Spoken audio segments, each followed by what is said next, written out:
Olá, Cassiano Bittencourt, pelo Visão do Estrategista, hoje para comentar o resultado da Minerva, tá? O resultado mais positivo que eu já vi disparado. Para quem não conhece o ativo, a Minerva é um frigorífico de carne bovina, tá? Bem posicionado todo na América do Sul. É o maior exportador de carne bovina da América do Sul, com aproximadamente ali 20% do total da exportação da América do Sul. E basicamente tem a operação dividida em três divisões ali, né? A indústria BR, localizada no Brasil, a Athena Food, que é toda a operação Colômbia, Paraguai, Uruguai, Argentina, tá? E a trading dela, que é justamente ele opera na arbitragem e venda de produtos de terceiros, tá? Então, uma operação consideravelmente menor, tá?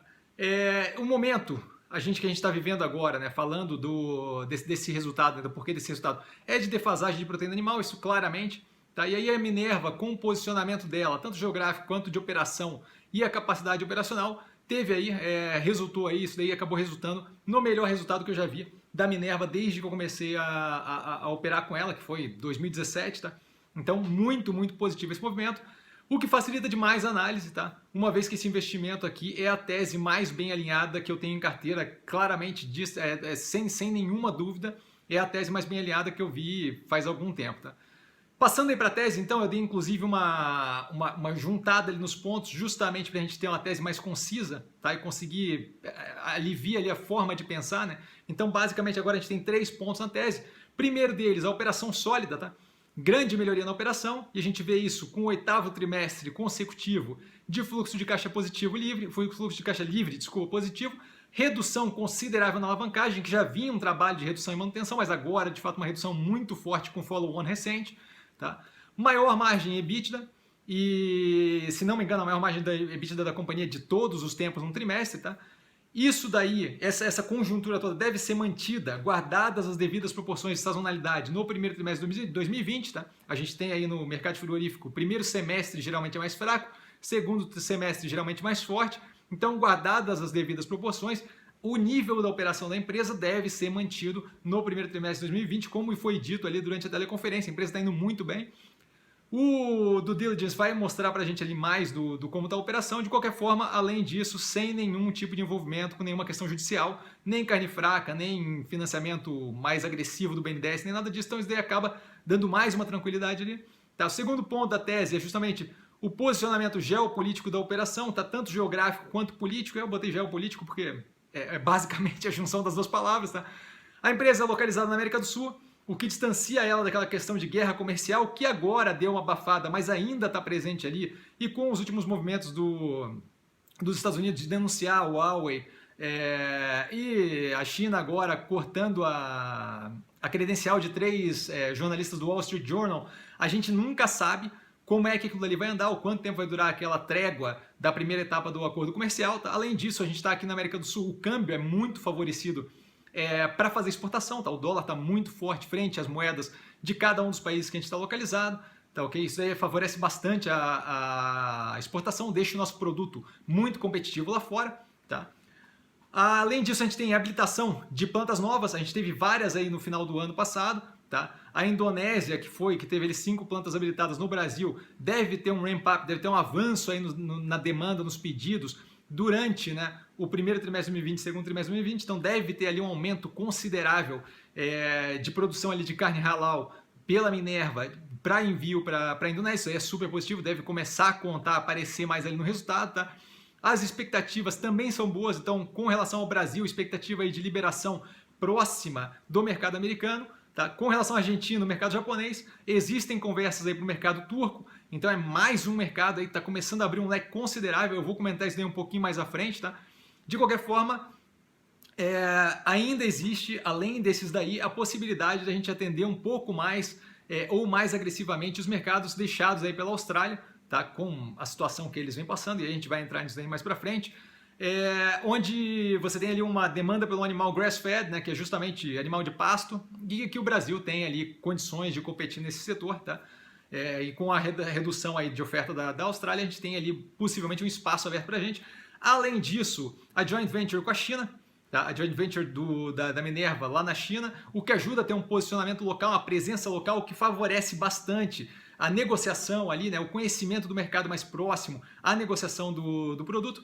O cenário do gado no Brasil tá ok, tá? A gente está aqui no momento de segurada de preço ali do pecuarista, porque está no momento de pasto bom, chuva, e aí você não tem aquela pressão em cima do pecuarista para vender rápido.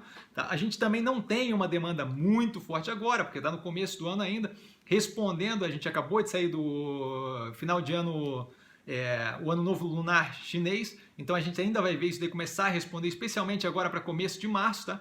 De qualquer forma, além disso, Argentina e Paraguai numa posição boa com relação ao mercado de gado, Uruguai e Colômbia reestruturando. Então a gente está em uma posição que, em geral, não é preocupante, é tranquila, ajuda e favorece a operação. Né? E aí o ponto mais importante, que é justamente o que eu vejo ali como o foco de tudo isso, que é o setor que está extremamente pressionado. E aí quando eu falo setor, eu quero dizer o setor de proteína animal. Tá? A gente tem aí a febre suína africana, que reduziu o rebanho chinês e, além de pegar em outros lugares, né, mas reduziu fortemente o rebanho chinês em 40%, 50%, tá? Então reduziu violentamente a disponibilidade de carne que a gente tinha.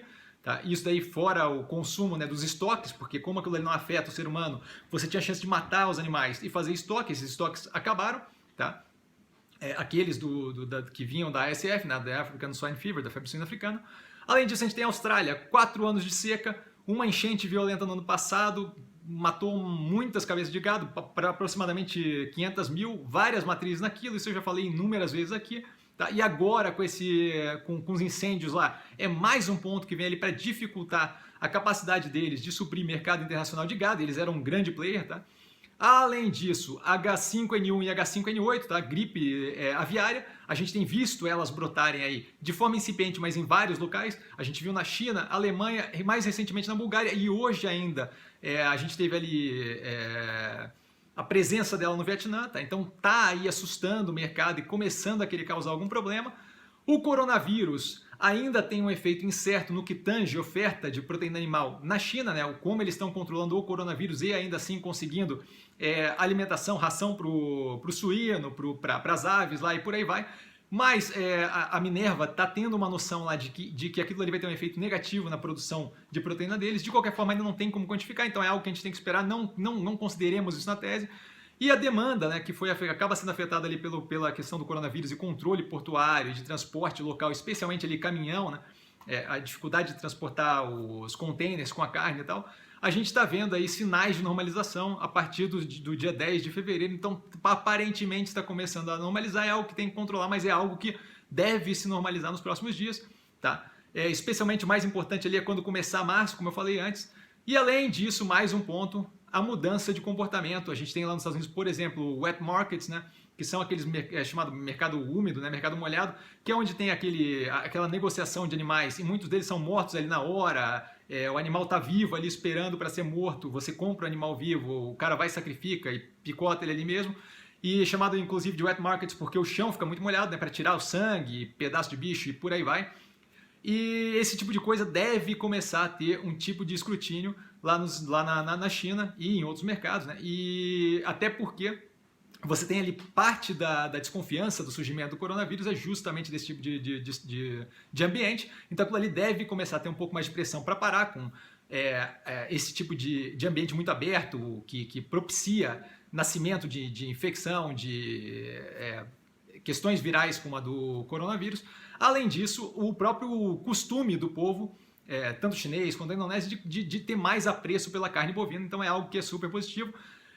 Cria-se, então, um ambiente onde a gente tem restrição violenta na oferta, tá? Um aumento sutil na demanda por essas mudanças de comportamento, e aí isso daí acaba gerando uma força para maior abertura de mercado com menor taxação. Por que isso?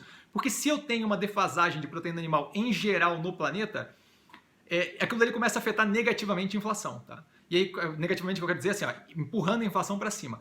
Os mercados que têm essa defasagem de proteína animal vão querer fazer o quê? Justamente poder puxar para poder ofertar mais o mercado, para aquilo dali não virar um problema monetário para o governo, que possa afetar ali a economia do país em si. Então você acaba tendo um apoio de abertura de mercado para deixar entrar mais proteína, de forma que não cria uma pressão tão positiva em cima da inflação. E junto a isso, muitas vezes a redução de tributo em cima desse tipo de alimento, proteína animal, para justamente não criar mais uma pressão em cima da inflação. Então isso acaba sendo muito positivo para frigorífico que negocia carne, tá ok? Então para a gente é muito positivo. E aí agora, agora que eu dei um panorama considerável, aí passando breve o panorama empresarial da empresa, tá? Quem quiser mais detalhe tem na apresentação que encontra no RI, é super tranquilo de achar. É só pra gente dar uma ideia aqui, tá?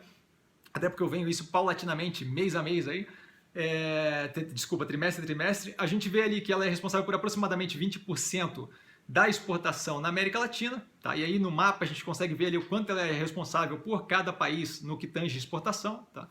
Por região, e aí antes de qualquer coisa, vale lembrar, 68,6% da operação no Brasil e 77% da operação na Athina, e quando eu falo da operação, eu quero dizer receita bruta, é proveniente de exportação. Então a empresa é 2/3 para mais ali exportadora, tá? É bem focada em exportação.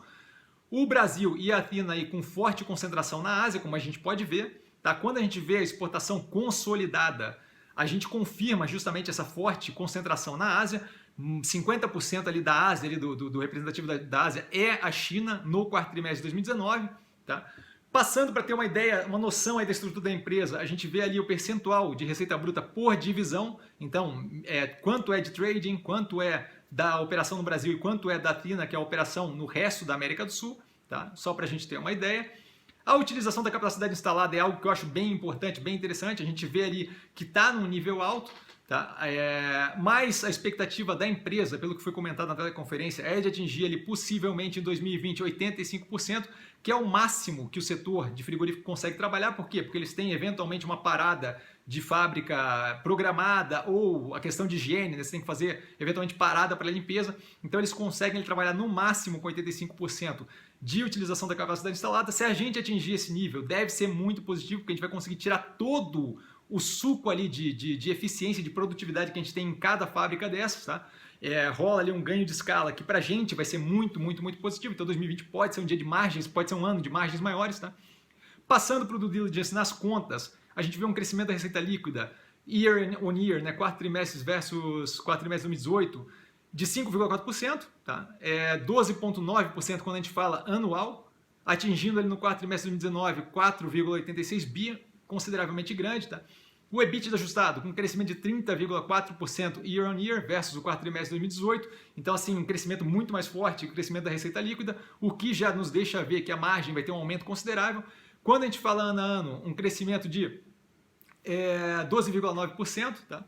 Atingindo ali 603,3 milhões de EBITDA no quarto trimestre de 2019, a margem vai para 12,4%, o que é muito positivo, tá? Versus 10% do quarto trimestre do ano passado, e quando a gente fala anualmente, 10,2% de margem versus 9,6% em 2018. O lucro líquido atinge um valor considerável, tá? 243,6 milhões de reais, tá? Quando a gente fala anualmente, e aí descontando o efeito não caixa, 325 milhões de reais, tá? Então, basicamente, o lucro líquido construído nesse quarto trimestre, tá?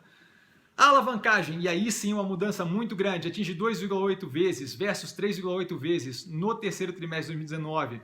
Isso daí já contando com o capital que veio do follow-on, aproximadamente 1 bilhão de reais. Esse dinheiro deve ser usado para pagar dívida de curto prazo, então a gente deve ter ali um ganho na duration violento, no prazo médio de pagamento da dívida considerável assim que esse pagamento for feito, né? Dependendo de como for levado isso daí. Ainda temos ali, para ajudar nessa redução de alavancagem, 780 milhões aproximadamente de reais para serem recebidos por bônus de subscrição, né?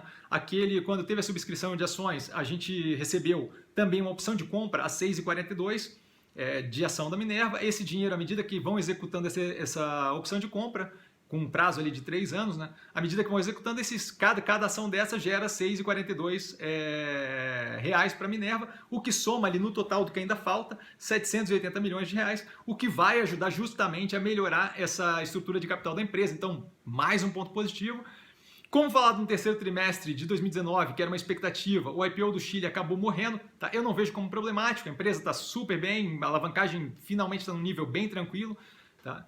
O fluxo de caixa tem ajudado bastante a reduzir isso. Na minha visão, e eu falo isso em algumas análises, é a joia da coroa, tá?